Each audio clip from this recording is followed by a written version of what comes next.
Semiotika dari Roland Barthes. Kritikus sastra dan semiolog Prancis Roland Barthes menulis bahwa baginya semiotika bukanlah penyebab ilmu, disiplin, sekolah, gerakan, atau bahkan mungkin teori. Tujuan semiotika adalah menafsirkan verbal dan non-verbal tanda-tanda. Sisi verbal lapangan disebut ilmu bahasa.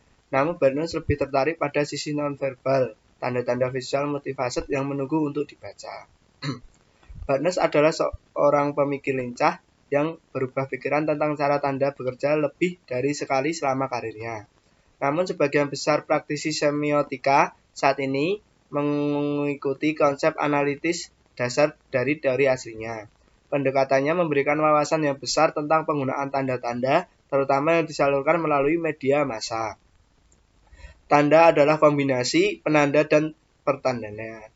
Perbedaan antara penanda dan petanda adalah dapat dilihat dalam deskripsi grafis Barthes tentang tubuh seorang pegulat Prancis yang dipilih oleh promotor karena ia melambangkan jorok yang menjijikan.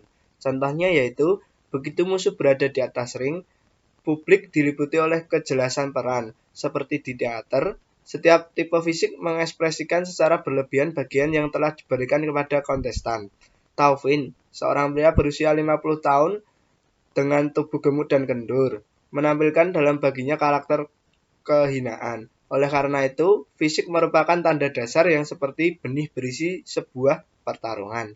Yang kedua, yaitu sebuah tanda tidak berdiri sendiri. Itu adalah bagian dari sistem. Barthes memberi judul esainya The World of Wrestling, karena seperti semua sistem semiotik lainnya, Gulat menciptakan dunia tanda-tanda yang saling terkait secara terpisah. Contohnya yaitu, oleh karena itu, setiap momen dalam Gulat seperti aljabar yang secara insan mengungkapkan hubungan antara sebab dan akibat yang diwakilinya. Penggemar Gulat pasti mengalami semacam kesenangan intelektual dalam memilih mekanisme moral berfungsi begitu sempurna. Seorang pegulat dapat membuat jengkel atau jijik jika dia tidak mengecewakan, karena dia selalu menyelesaikan sepenuhnya. Dengan pemadatan tanda-tanda yang progresif, apa yang diharapkan publik darinya. Barthes mencatat peran Grapier sangat ketat, ada sedikit ruang untuk inovasi. Orang-orang di atas ring bekerja dalam sistem yang tertutup. Dengan menanggapi harapan penonton yang tak tergoyahkan, pegulat adalah penonton sebanyak penggemar yang bersorak atau mencemooh.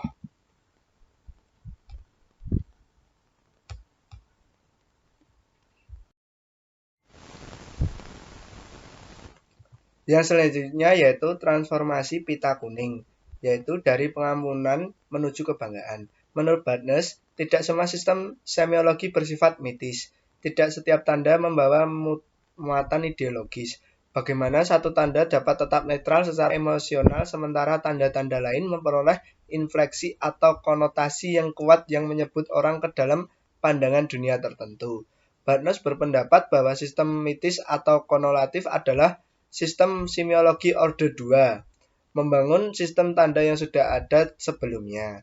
Tanda sistem pertama menjadi penanda sistem kedua. Contoh konkret akan membantu dan memahami penjelasan Barthes, yaitu pita kuning selama krisis penyadaran Iran tahun 1980, mereka menelusuri transformasi simbol kuning yang lugas ini menjadi sebuah tanda ideologis. Tampilan mewah pita kuning Amerika selama operasi Badai Gurun pada tahun 1991 dan pendudukan Irak yang dimulai pada tahun 2003, yaitu menambahkan sentuhan baru pada analisis FRYS atau freeze. Saat saya akan memperbarui contoh pita kuning mereka untuk menggambarkan teori semiotik Barthes, yaitu Tie a Yellow Ribbon Round to Our Soul adalah lagu pop terlaris. Tak pas yang gini kok tak itu nah. Yang selanjutnya saya akan menjelaskan tentang speech act teori, yaitu latar belakang teori ini hendak melawan pemikiran positivisme logis yang mengatakan bahwa sebuah ucapan atau statement bermakna sejauh mendeskripsikan keadaan faktual dan berhubungan dengan positif dengan realitas. Mengucapkan sebuah kalimat bukan sekedar mendeskripsikan, tapi juga melakukan tindakan. Ketika ucapan telah dilakukan, maka kewajiban moral pembicara untuk melakukan apa yang dia katakan. proses komunikasi keseharian dapat mempengaruhi pendengar dan mengubah realitas sosial. Yaitu yang selanjutnya, teori ini membantu kita memahami bagaimana manusia menyempurnakan berbagai hal dengan kata-katanya. Makna dari berbicara speak out adalah mempengaruhi. Dan speak out dapat dibedakan antara tindakan menyampaikan tujuan atau maksud dan tindakan mempengaruhi. Speak up adalah ungkapan yang melayani fungsi dari komunikasi. Beberapa tindakan speak up dalam kehidupan sehari-hari yaitu contohnya menyapa, meminta maaf, meminta komplain, dan sebagainya. Speak up ini sangat berkaitan dengan budaya. Salah satu karakteristik dari speak up adalah pendengar memahami apa yang dimaksud pembicara. Bahasa untuk mengekspresikan makna. Ketika seorang bertindak ujaran seperti sesungguhnya dia sedang melakukan tindakan, menyatakan, bertanya, memerintah, menjanjikan, dan meminta. Speak acts atau perilaku perkataan yang bertujuan, bentuk dapat kata kalimat dan anak kalimat. Yang selanjutnya yaitu pemikiran dari John Austin, yaitu membedakan speak act dalam dua kategori. Yang pertama yaitu constativous atau ucapan konstatif digunakan untuk menjelaskan dan mendeskripsikan kata objektif. Rujukan kita adalah fakta yang bisa diverifikasi benar salahnya. Ucapan-ucapan uang digunakan untuk mendeskripsikan fakta dan realitas. Ucapan harus mengandung informasi yang dapat diverifikasi kebenarannya secara empiris berdasarkan pengalaman. Yang kedua yaitu performatif, yaitu tidak dapat mendeskripsikan realitas namun dapat mengubah realitas sosial ketika mendeskripsikan, melakukan tindakan pantas atau tidak pantas. Ketika mengucapkan sebuah kata, tidak hanya menjelaskan apa yang terjadi, namun kita terlibat di dalamnya, melakukan performa atau action. Ucapan konstatif dan formatif tidak benar-benar dapat dibedakan. Misalnya pada saat menyampaikan ucapan konstatif karena faktual, namun juga dilihat siapa yang berbicara memiliki otoritas untuk menyampaikan informasi tersebut. Ada syarat yang harus dipenuhi agar ucapan itu dalam kategori performatif. Jika tidak terpenuhi maka akan invalidity atau kegagalan. Kategori antara lain diucapkan oleh orang yang tepat atau punya otoritas, lingkungan yang pas, dan prosedur yang tertentu. Yang ketiga yaitu Frankfurt School, yaitu karakteristik teori kritis, mempercayai pentingnya memahami pengalaman hidup manusia berdasarkan konteksnya atau bersifat historis. Yang kedua yaitu menjelaskan kondisi sosial dan kuasa opresif yang tersembunyi atau pesan-pesan memperkuat paksaan dalam masyarakat. Yang ketiga yaitu teori ini tidak memisahkan dirinya dari praksis, mendorong transformasi masyarakat, dan transformasi masyarakat dilakukan dengan praksis. Karakteristik teori kritis yaitu telah berkontribusi pada pengembangan kesadaran kritis dan emansipatoris praktik manusia dalam melihat realitas sosial yang penuh dengan terlampir dan ketidakadilan.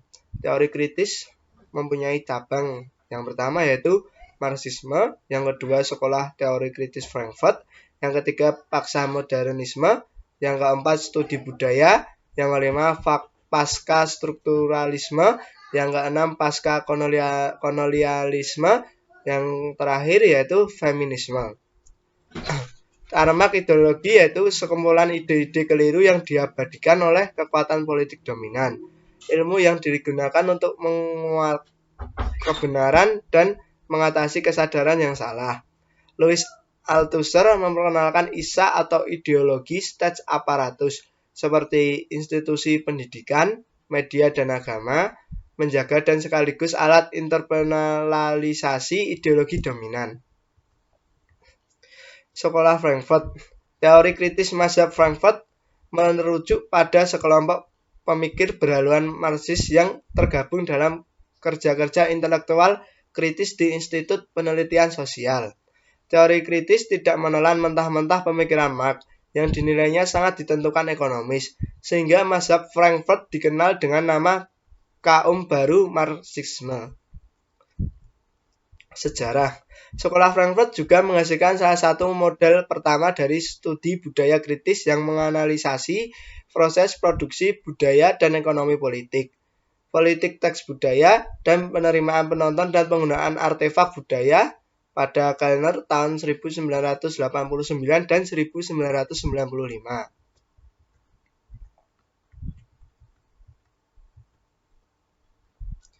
Pemikiran Sekolah Frankfurt.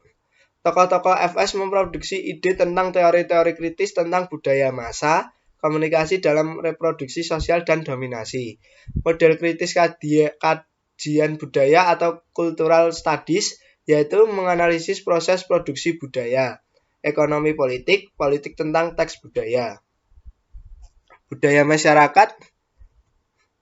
Pemikiran Sekolah Frankfurt menganalisis semua artefak budaya yang dimediasi dalam konteks produksi industri, di mana komoditas dari industri budaya menunjukkan fitur yang sama dengan produk massa lainnya. Konsep produksi di sini adalah komodifikasi, standarisasi, dan masifikasi. Induksi budaya memiliki fungsi spesifik, bagaimanapun memberikan legitimasi ideologis dari kapitalis yang ada masyarakat dan mengintegrasikan individu ke dalam cara hidupnya. Teknologi dan budaya. Aliran Frankfurt memusatkan perhatian pada teknologi dan budaya, menunjukkan bagaimana teknologi menjadi kekuatan utama dan cara formatif organisasi dan kontroversial. Dalam ranah budaya, teknologi menghasilkan budaya massa yang membiasakan individu untuk menyelesaikan diri dengan pola pikir dan perilaku yang dominan, dan dengan demikian menyediakan instrumen kontrol dan dominasi sosial yang kuat.